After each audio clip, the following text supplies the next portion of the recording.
Chapter 19. Clara. The round-bodied clown leered at Clara, its yellow eyes unsettling, mad. Then a seam opened up along its middle, revealing a second smaller clown within. The second clown popped out, and the first rezipped its seam with a horrible scratching noise. The second clown did the same, and more round-bellied creatures appeared, tinier each time, tumbling out like Russian nesting dolls. They cartwheeled around Clara, laughing. Polichinelles! Clara backed away instinctively, but there was nowhere to escape. They had her surrounded. The clowns tightened their formation, closing in around her. Ooh! Then they attacked. One flipped over her head, smacking her shoulder. She stumbled out from their circle, but another tumbled into her, shoving her back into their trap. The Polichinelles quickly overwhelmed her with acrobatic attacks. They babbled and chortled as they soared. The maniacal laughter Clara and Philip had heard when she'd first arrived in the realms. Yidonta, pasado, y ya zides potri give you. Clara ducked as a Polichinelle leaped toward her, only to be tripped up by another cartwheeling at her feet. A third somersaulted straight into her stomach. Clara toppled to the ground. Okay, winded. From her vantage point on the dirty, dusty ground, she suddenly noticed something she hadn't spotted before. Ropes were draped about the center of the floor, all leading up to the torso of the gigantic marionette.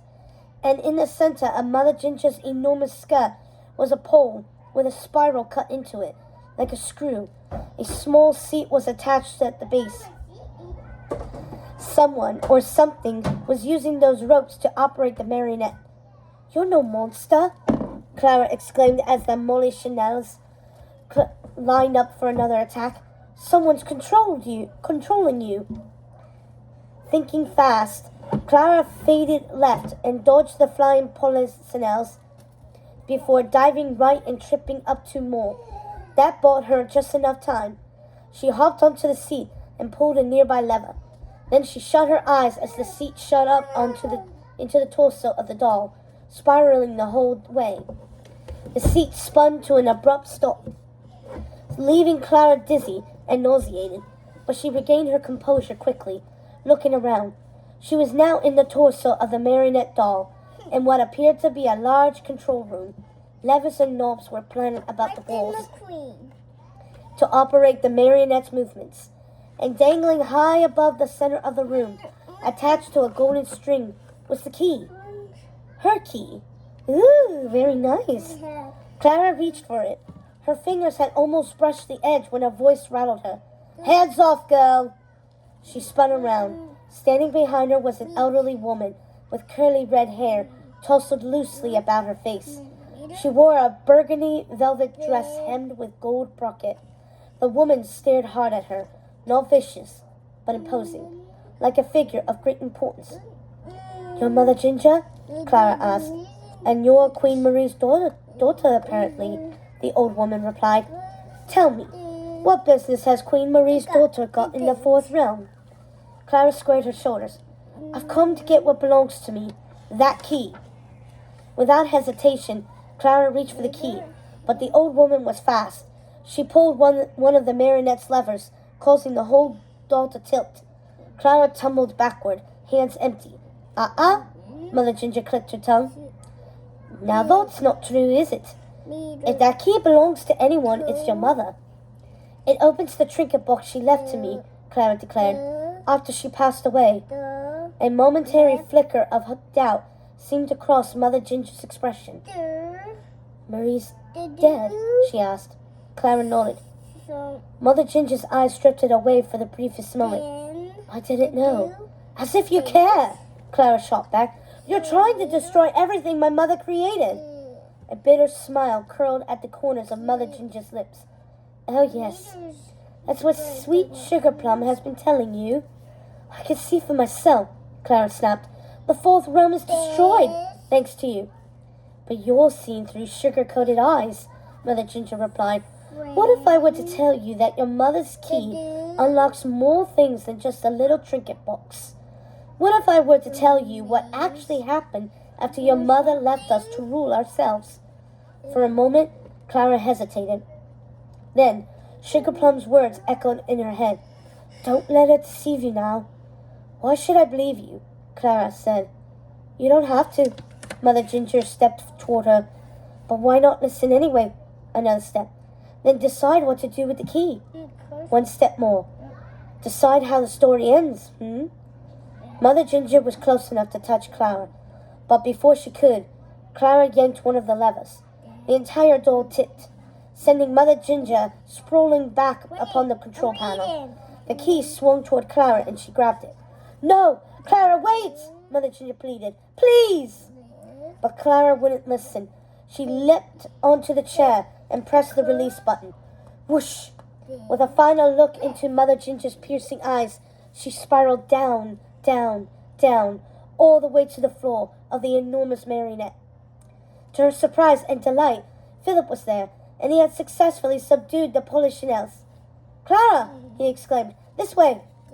Her brave friend led her out through a slit he had carved in Mother Ginger's enormous skull. They ran as fast as their legs would carry them, leaping over mouse holes and plunging forward through the darkness. Are you all right? Philip shouted to Clara as they bolted. Fine. Clara leaped over a large hole. But Mother Ginger was different. Clara couldn't shake the look she'd seen in the old woman's eyes as she spiraled down the pole chair. Not fury or malevolence, but fear, she realized. Mother Ginger's eyes had been filled with fear. Don't be fooled by that little old lady act, Philip warned. She's deadly. Suddenly, Mother Ginger's voice echoed through the darkness. After the mice! See? Philip shouted.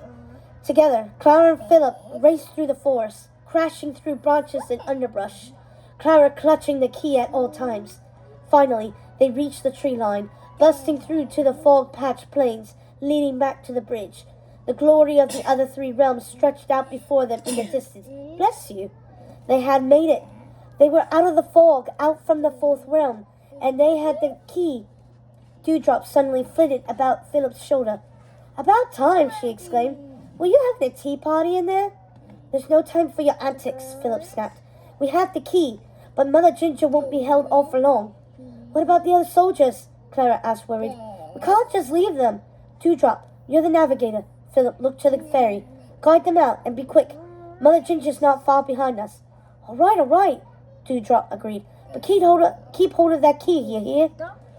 She buzzed off into the mist. A trail of sparks fizzling out behind her. Still partially winded, Clara wandered over to the cliff's edge, overlooking the rushing water in the chasm far below. She sat down. We should return to the palace, Philip urged. It's not safe here. Just one moment, Clara insisted. She withdrew the trinket box from her pouch and held up the golden key. This was it. The moment she had been waiting for. The moment she had braved mice and marionettes and great danger to reach. She was finally going to know her mother's last message. Perhaps it would help her save the realms. Clara held her breath and inserted the key into the egg's lock. Her hand shook as she turned it. The key clicked. Barely breathing, she opened the dainty contraption. A lovely melody began tinkling out. A music box? Clara blinked in confusion. I don't understand. I thought... Suddenly, Clara felt the familiar tightness in her chest. The egg wasn't playing just anything. It was her mother's melody. Her favorite song. The one that string quartet had played at her godfather's ball. The one her father had wanted to dance to. Clara stared inside the music box, turning it over in her hands. It was empty. Nothing more than the music box mechanism, surrounded by tiny mirrored walls within. She looked in every crevice, around every gear, but there was nothing. No message, no memory, nothing. What did it all mean? Had the message been lost? Taken? Or perhaps... Clara shuddered. Tears foaming at the thought. Perhaps there was never a message to begin with. Perhaps she had misunderstood her mother's note. Perhaps she had been wrong all along. Clara closed the music box, bringing its melody to a halt. What's wrong? Philip knelt down beside her. My mother told me everything I needed was inside, Clara said sadly. But it's empty. Philip reached over and grasped the music box. He opened it, causing the tinkling melody to play again. Close it, please, Clara insisted.